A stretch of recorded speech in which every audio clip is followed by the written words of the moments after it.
and I have Mycobacterium tuberculosis. If y'all can see. Okay.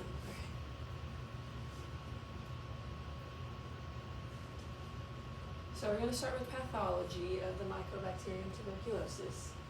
And some characteristics of it, of the structure at least, is that it's gram-positive, non-spore forming, it's the rod shapes, it's aerobic, so it really loves oxygen, specifically as tuberculosis goes with the lungs and affects the lungs, so it really likes the high oxygen levels in the lungs, specifically at the apex of the lungs. It's slow growing, it takes about 2 to 6 weeks to show growth like on a culture. It's non-motile, that's Mycobacterium in general. And this one has a waxy lipid cell wall. They all have a thick cell wall, but this one, it has mycolic acid on it, so it makes it more resistant to different things. And then the virulence, I used the microbiology textbook that we have, and it specifically said this pathogen is not particularly virulent, as only 5% of people infected with the bacterium actually develop the disease. However, 50% of the people that go untreated with it do die from it. So this is the virulence of it, which doesn't seem like it's bad, but it is a very, very bad disease whenever people do get it. It's just not as common in the US. Some of the toxicities, or the toxicity, it releases tuberculosis necrotizing toxin, TNT, whenever the infection begins, and then this causes cell death by necroptosis. So the cells just begin to die, and that's how it'll keep replicating and things like that. And these are just some pictures of it. It's going to be small for y'all to see, but you can see the rod shapes in there. It stains purple. And then this is how it's in the lungs. As you can see, it's at the top of the lungs where there's high oxygen. It just all the rod shapes. And it's spread like this all throughout the lungs when it's active, because there's two types. There's active and latent. And latent is like the dormant one, where basically it's not to where you can affect other people, so you're not contagious and you're typically asymptomatic, but it's still living in you. You just can't give it off to anybody and you're not being affected by it. But this is when it's active and you're having the symptoms that we'll talk about. Sorry, those are my dogs. I hope you can hear them. But it'll be all over the lungs, and sometimes it can spread to other parts of the body, like the adrenal glands and lymph nodes, and things like that. And then we're going to talk about how it interferes with the normal pathology of the body. Okay, as we were talking about before, Mycobacterium, there's a typo, I'm sorry. Mycobacterium tuberculosis typically affects where there's more oxygen, as it is aerobic. So it's going to go to our lungs mostly, but it sometimes can just spread through the bloodstream and be a multi-system disorder, or affect your adrenal glands, your lymph nodes, and things like that. But in the lungs, it does cause inflammation in the tissues. And so they'll say you have like cheese-looking lungs, so where there's like holes because it inflames them. And then, as we were saying earlier, it causes necrosis of the cells. So the cells die, tissue dies, and it's really bad. It just affects your lungs. And then you'll see things called tubercles that'll form as a result of all the inflammation and the immune system trying to fight back. So next we'll talk about epidemiology, or the populations and society that it affects the most. So the most people it affects are people that are in low income areas, urban areas where things are crowded. So you'll see more things, and also with alcohol and drug abuse, specifically IV drug abuse, which that contracts many different diseases and such through the IVs in the blood. But the crowded spaces for things like patients in nursing homes, hospitals, even healthcare workers, and then prisoners, of course. So then the biggest thing is that it also affects immunosuppressed people. So it can really affect anybody if they get it, but these are the people that get it the most commonly. But whenever people that are immunosuppressed get it, their immune system, since it's suppressed, it can't do what everybody else's can to protect them from it. So they see more bad cases of it. And in Africa, actually, AIDS patients are pretty often killed by tuberculosis because they can't fight it back. And AIDS is HIV, but it's where it's in the later stages and your immune system is basically shutting down completely. So in the countries, this isn't really high in the U.S., but countries like Africa, places in Asia, um, different places in other countries, they're affected by it more often, just because they have lower income typically and then more crowded spaces. So this is significant in many ways, but the biggest three things I got from it is that tuberculosis is the second leading cause of death, with HIV being number one.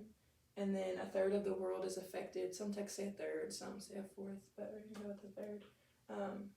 And then this is really big if you've ever heard the word consumption. When you read in like history books and things like that, you would see consumption is tuberculosis caused by Mycobacterium tuberculosis that we're talking about.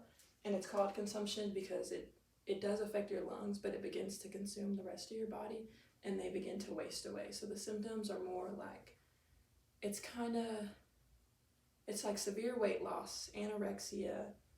You'll have a fever, but it'll be a low-grade fever, and then you'll see people have the night sweats, some headaches, I believe, and then you'll see a lot of weight loss. That's what the consumption is about. And then also one of the biggest ones that's a factor that shows people in the hospitals the most that's what it could be, is the blood. Like, it's called hemoptysis, so it's when you're coughing up blood because your lungs are literally being eaten away by inflammation. Treatment trends and effectiveness. So this is one of the things where you'll want to combine your pharmaceuticals, and you'll use the antimicrobial drugs, obviously. But two trends that I was reading about, these are the two of them. This one is not very effective. It's penicillin and erythromycin.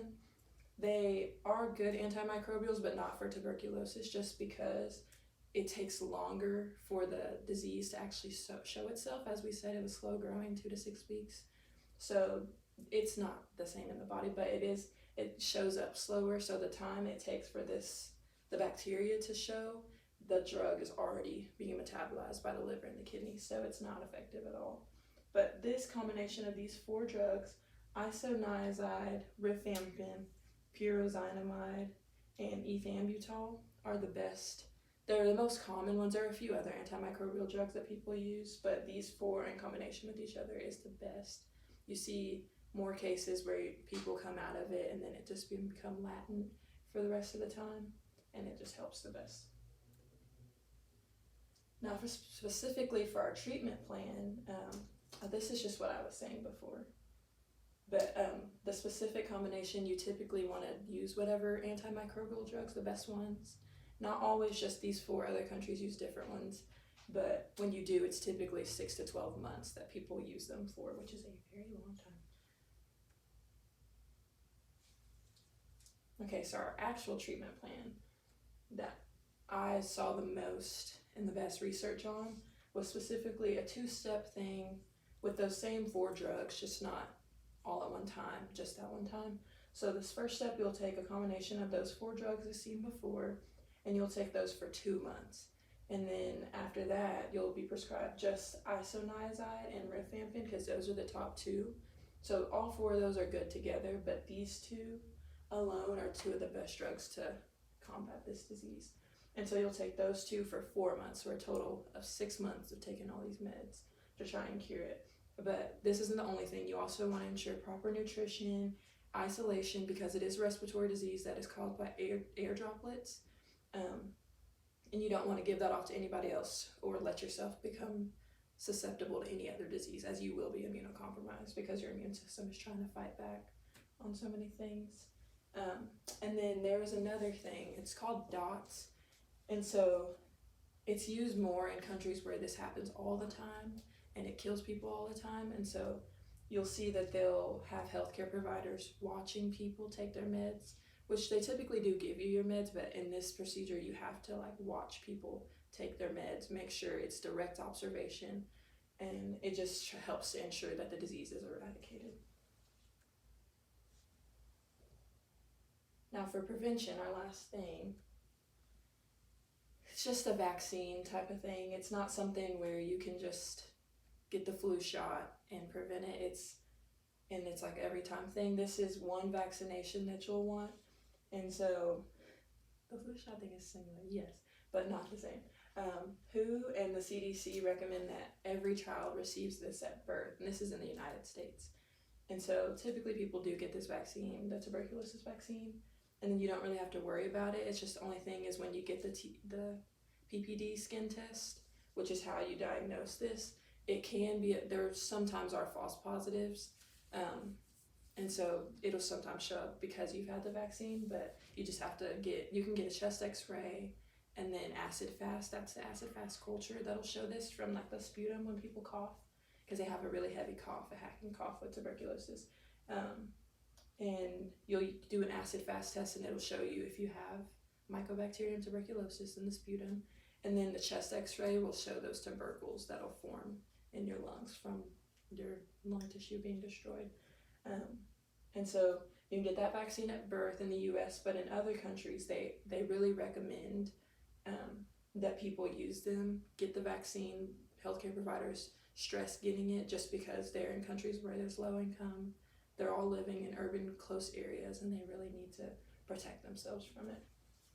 And then also avoiding IV drug use and close contact living when you can. And that was the end. Thank y'all.